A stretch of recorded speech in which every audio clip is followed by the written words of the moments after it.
Cool. Let's test this. Those are both good. All right.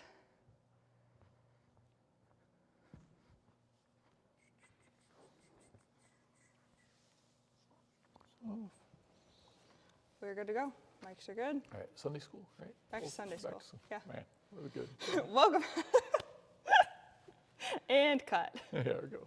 Welcome back to Sunday school. It is Loops again. I'm here with Pastor Justin. I'm excited about this because today we are going to talk about a Sunday school story that is most certainly not in Sunday school. Okay, in my defense, Yes. I thought this one through because I thought, okay, you get the front part of the story in Sunday school. Okay. You get the very first part. Sure. I'll that's give true. you the rest of it. Yeah, maybe not so. This is, I think this is like a Sunday school story, like the dream Sunday school story for an 8th grade boy.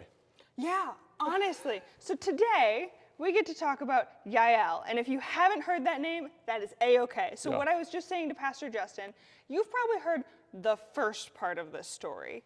Once we get the Israelites over the river, once they're in the promised land, they're in Canaan, God raises up judges over them to govern them, basically. So the people get into a whole mess of things and trouble and... Yeah, the book of Judges is actually it starts with Deborah and she's really good, and then we keep getting worse after that. Once, honestly, Gideon, he sounds great, Samson's a disaster, it just gets worse. It's kind of the grease slide into oblivion. It really is. But we are starting today with Deborah. Yes. So God sends Deborah to tell the people of Israel what they need to do. And basically what God wants to happen is for the Canaanites to be pushed out of the land. And he wants Deborah and a couple of other people to lead the Israelites in this charge. So Deborah picks up this mantle and goes, okay, all right, because the guys in the story are they're kind of cowards. Just not kind of. I mean, they are cowards. Deborah is, in the book of Judges, she's actually, in my opinion, she's the only good judge. Oh. Yeah, there's others have moments, but she's the only one that feels like, okay, she's actually faithful and confident. The other ones have maybe one or the other. They have some gaps. Yes. And throughout this story, there's this idea or message from God that God says, Deborah says from God, I will raise up a woman to lead you, basically. Yes. And I think it's interesting how this plays into two pieces of this story. Okay. So Deborah leads the Israelites. They go out to battle. Everything goes well for the Israelites. Yes. But one of the generals from the Canaanite army, the guy who is leading them, escapes. Yes.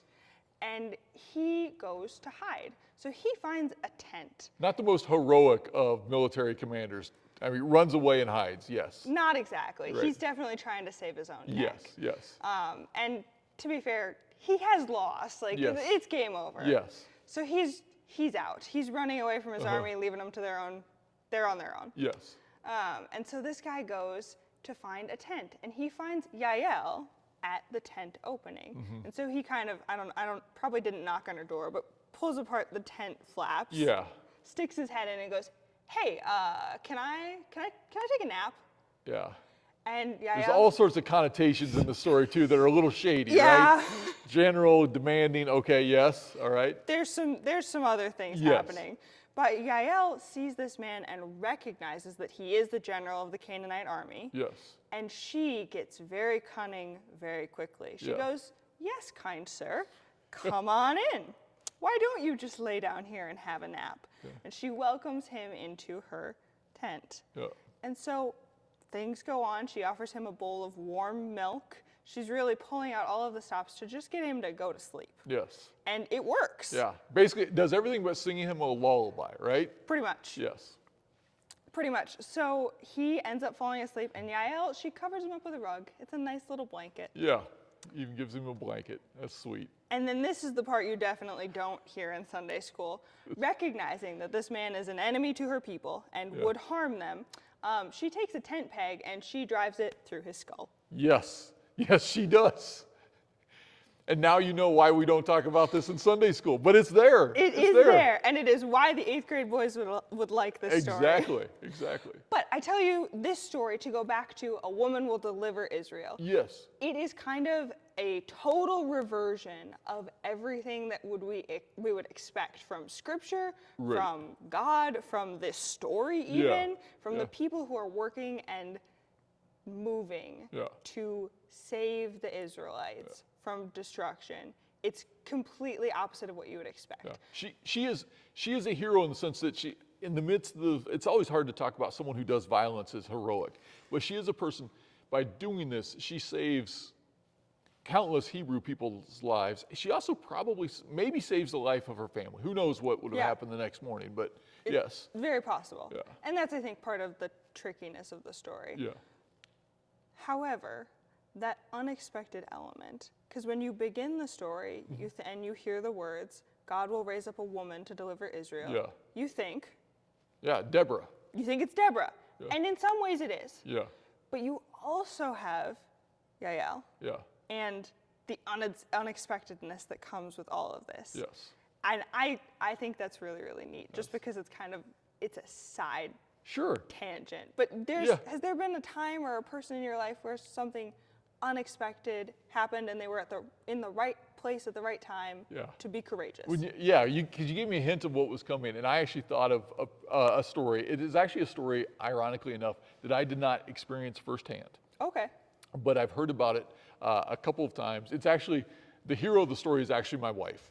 And if you knew Jane, always a good look. Yeah, always a good look. So I met Jane when we were in college, of course, but I know her enough to know what she was like as a young person. Like when she was riding the school bus, 3rd or 4th grade, she was a nice kid. Is this stories or this is your interpreting? Both. Okay. Both stories from her, but from her family, from her friends, that sort of thing. But there was a moment where she tells the story. There was a kid on the bus. There was a kid on the bus that all the other kids picked on, and his name was Herbie, and they would just always have these chants about Herbie. And one day, and she grew sick of this. My wife is not a person who tolerates bullies. She doesn't take injustice well. Yeah, so I think she was probably in 4th grade maybe, and the older kids, the junior high kids, were picking on poor Herbie, who was probably a 3rd grader. And all of a sudden, she just stood up on the bus and she turned around and said, "Leave Herbie alone." And it was all the strength she could muster. All the energy of a Yes. 4th grade girl. And of course, if that was the end of the story, that would be one thing. But then, of course, there's this pause on the silence on the bus because everyone is like, "What in the world just happened? We got a 4th grade girl yelling at us. What are we gonna? We're 7th and 8th graders. What are we gonna do with this?" There's some shock there. Yes. And then about 30 seconds later, all of a sudden, a chant of "Jane loves Herbie, Jane loves Herbie" rings out. And it's the whole idea of right place, the right time, because first of all, Herbie didn't get picked on, right? So she's heroic in that regard. And at the same time, being a hero often has consequences, right? It does. Yes. It's never quite as black and white as we want it to Exactly. be. And I think we can say that of this story too. Very much, very much. But it's so interesting how God is able to work with that human grayness. Yes. And that even when there is sin involved, and I don't think that killing anybody probably is ever good. Yeah. How God is able to turn that and use it in ways? Yes. Is that a fair way to put it? Absolutely. And I think one of the things that we maybe from our conversation today is hopefully that you can look back on your own life and experiences and find some of those unlikely heroes that have emerged. Maybe including people who worked in those gray areas that maybe you thought one thing of them and all of a sudden you look back at them and their actions now and you see them in a completely different light. Yeah, and I think so often the benefit of hindsight is that we get to look back and look at those stories and those events in different ways. Yes. And it really is kind of crazy how time changes things. Yes. We gain perspective. We have new ways of looking at things that we just didn't have before. 100%. So with that, go talk about the unexpectedness in your life, what things have surprised you, and where you see God working in them.